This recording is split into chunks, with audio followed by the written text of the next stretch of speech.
өте оңай, өте дәмді болып шығатын, тестосы жұмсақ болып шығатын пицца дайындаймыз. Қамыры күнделікті қолданылатын қарапайым заттардан жасалады.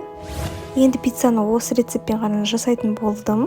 Міндетті түрде дайындап көріңіздер, балаларыңыз қайта-қайта сұрап жейтін болады.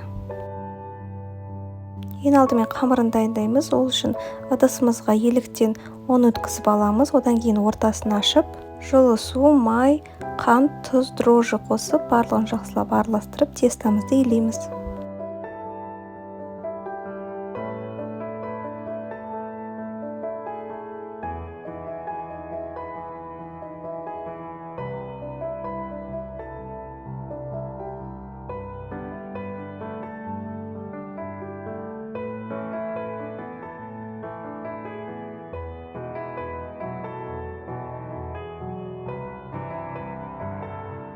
Илеп болғаннан кейін осындай міне тегіс тестамыз дайын болды. Енді оны 4 бөлікке бөлеміз.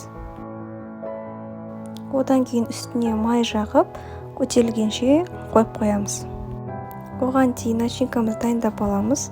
Менде колбаса, сыр және помидор. Міне біздің тестамыз осылай көтерілді кішкене.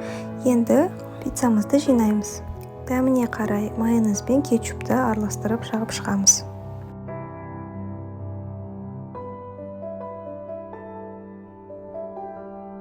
Үстіне дайын туралған ингредиенттерімізді салып, духовканың ең жоғарғы температурасында 10-15 минутта пісіріп аламыз. Мен бір духовкада осылай 4 пиццаны сразу пісіремін. Міне біздің пиццамыз дайын болды. Дәмі өте дәмді, керемет болып шығады. Тестосы екінші күні де жұмсақ болып тұрады.